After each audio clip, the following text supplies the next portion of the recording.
Hello, my cookie crumbles. It's the Culture Detective here, investigating your favorite movies, and I'm back. Yeah, it's 2025. I have a slightly different haircut, and I look disheveled. I just came back to Los Angeles about 3 days ago, and it's been nearly 3 weeks since I have filmed a YouTube video. Actually, uh, wrong calculator. Okay, whoa. How many days has it been since December 15? It's been 23 days? No, not December 15. 25. It's been 13 days since I filmed a YouTube video, which is a very long time. So, of course, to start off 2025, I have to talk about my anticipated films for 2025, which is a type of video I haven't really done before, but I have a whole letterbox to list of all the films I am anticipating. So obviously, I am going to talk about the films. The first category are films that actually came out last year in 2024 or before, but I haven't seen it, so I'm going to count into next year. And of course, first of all, most importantly, Nosferatu by Robert Eggers. This film was already released, and I still haven't seen it because I don't have time and I need to wait for my friend to come back to LA so that we can watch it together. Next up is Hong Sang-soo's A Traveler's Needs. I haven't seen a single Hong Sang-soo film, but I heard this is a good one. Steve McQueen's Blitz is another film that I'm semi-interested in, but I'm reading mixed reviews. Next up, we have the Cannes Film Festival sections, films that are premiered in Cannes Film Festival last year, but still doesn't have a wide release in the US. That, of course, includes David Cronenberg's The Shrouds, Paul Schrader's Oh Canada, and Jia Zhangke's mixed media, past, present, future, Caught by the Tides. Also, I haven't seen Payal Kapadia's All We Imagine Is Light, which I've heard nothing but great things about. There are also the Venice Film Festivals and the AFI Film Fest movies, which came out around circa September, October, and November. Pedro Almodovar's The Room Next Door, Mike Leigh's Hard Truths, Memoir of a Snail, and also the anime film Mononoke the movie. I haven't seen it, but I really want to.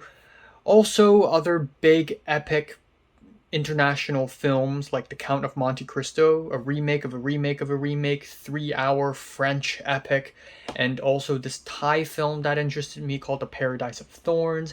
I also want to mention I haven't seen Wallace and Gromit Vengeance Most Foul. I haven't seen any of their films actually. I've seen the show a little bit. And finally, I want to mention I haven't seen the mini small documentary called Rap World featuring Connor O'Malley. Now, we have other films that I am incredibly excited about that are coming in 2025. These are S tier films, S tier as in how excited I am for these films. Of course, Mickey 17 by Bong Joon-ho. This film has been delayed again and again and again, and I can't wait any longer. Bong Joon-ho is my idol, and I will see this film day one, baby. Day one. Next up is Guillermo del Toro's rendition of the classic gothic horror film Frankenstein, with Robert Eggers revamping Nosferatu. Of course, we have GDT revamping Frankenstein, and this is the film where Guillermo del Toro stayed at a haunted hotel and he was tweeting about it. It's really interesting. And then we have the two Safdie films. One is Benny Safdie's The Smashing Machine with The Rock playing an artsy, serious acting role. What the fuck? And also Josh Safdie's biopic of another person, another biopic, Marty Supreme. Both films are from the Safdie brothers, and these are their solo work releasing in the same year. I am also incredibly excited about the new Terrence Malick film, The Way of the Wind, which again, everyone's like, oh, he's gonna delay, like it's gonna be delayed again and again and again, but hopefully it's coming out this year in Cannes Film Festival. That is my prediction. I'm also extremely excited for Eddington by Ari Aster. After Beau's Afraid, my mind is blown, and of course I am immediately interested in watching freaking Eddington. Next up, I want to mention Separate Rooms by Luca Guadagnino. I don't know if it's coming out this year, but I do know it's coming out, and I haven't seen Queer. I just remembered that I haven't seen Queer. Speaking of directors who are prolific, I'm also excited about Bugonia, directed by Yorgos Lanthimos. Given that Yorgos just released a film last year, maybe he's going to release another one this year. He's just back to back to back. Then I am excited about The Phoenician Scheme, directed by Wes Anderson. Again, not sure if it's coming out this year, but Wes Anderson didn't release anything last year, so maybe he's doing something this year.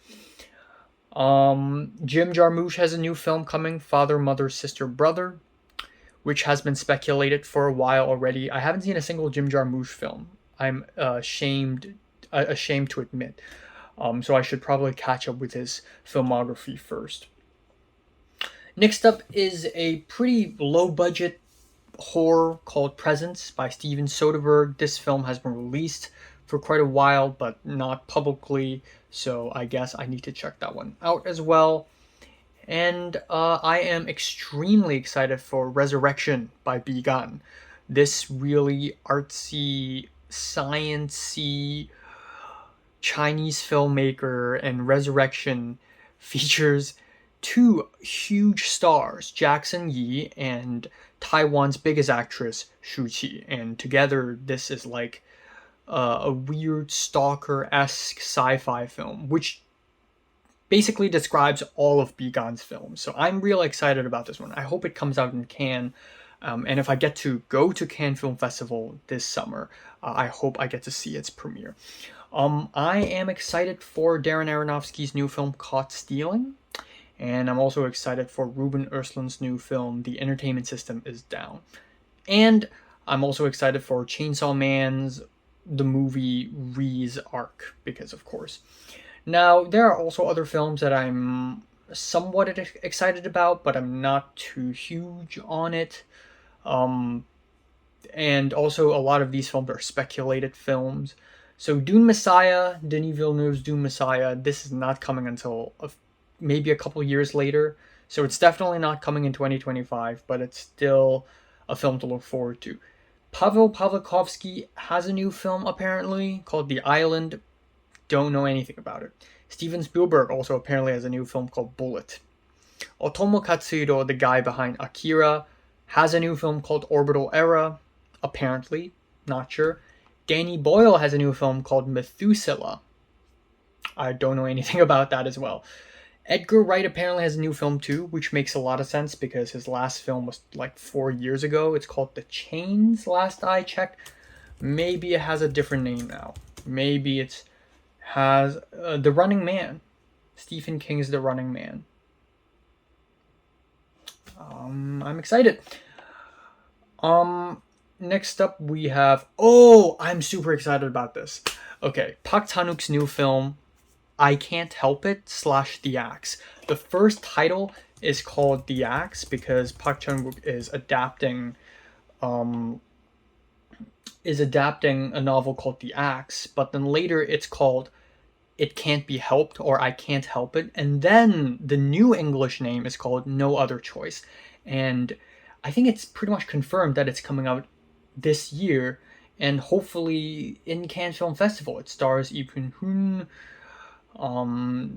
Son Ye-jin, etc. So I'm super excited to see the new Park Chan-wook. I'm also extremely head over heels excited about the new Apichatpong Widasatakul film, The Fountain of Paradise. But the thing is, according to some sources, he's not filming this film until 2026. So we probably won't even hear any news about it until 2027. But hopefully I'm wrong on that. Also, Lee Chang-dong's new film, Untitled Lee Chang-dong film. I hope it comes out in Cannes this year, but Lee Chang-dong also recently said that he's filming it this year, which means it's likely that it'll come out next year.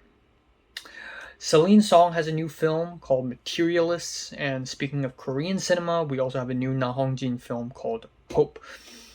I will also mention a few other untitled films, like the untitled Quentin Tarantino film, which at first it's called The Movie Critic, and now it's something else. There is also an Untitled Jordan Peele film possibly coming out at the end of this year. There's also possibly an Untitled Martin McDonagh film. Who knows? Then I would like to mention a bunch of movies that I'm not that excited about, but I'll probably still see it. The third installment of Knives Out with Wake Up Dead Man, directed by Ryan Johnson. Also, Spike Lee's, for some reason, decided to remake the classic Kurosawa film High and Low into an American film featuring Denzel Washington, and Ice Spice is in it for some reason. In a recent Spike Lee Instagram post, he jokingly said it's gonna be called like Too High and Too Low. Yeah, there is also a film called F1 by Joseph Kaczynski. There's Mother Mary, directed by David Lowery. Speaking of A24, there is Warfare with the guy who did Civil War. Why am I suddenly forgetting his name? Alex Garland. Yeah, I'm not too excited about it though. I'm not too excited about it actually. There is an Untitled Paul Thomas Anderson film that may come out this year or next year. A Big, Bold, Beautiful Journey, directed by Kogonada. Nouvelle Vague, directed by Richard Linklater. There is an Untitled Damien Chazelle film. Mission Impossible Dead Reckoning Part 2 is coming out. Hopefully that's the last one. There is a biopic of Michael Jackson, directed by Antoine Fuqua. One of the actresses I worked with was an extra in that film. Fun fact. That actress in my short film Objects in Mirror. There is a new film from Chloe Zhao called Hamnet. Actually, I just remembered that there is this weird Grand Theft Auto Hamlet movie that I'm actually super down to check out. And Animal Farm, directed by Andy Serkis. A Complete Unknown, which is a film that is out already, haven't seen it. Demon Slayer's Infinity Castle. Life of Chuck, directed by Mike Flanagan. This is interesting. He's not doing horror this time.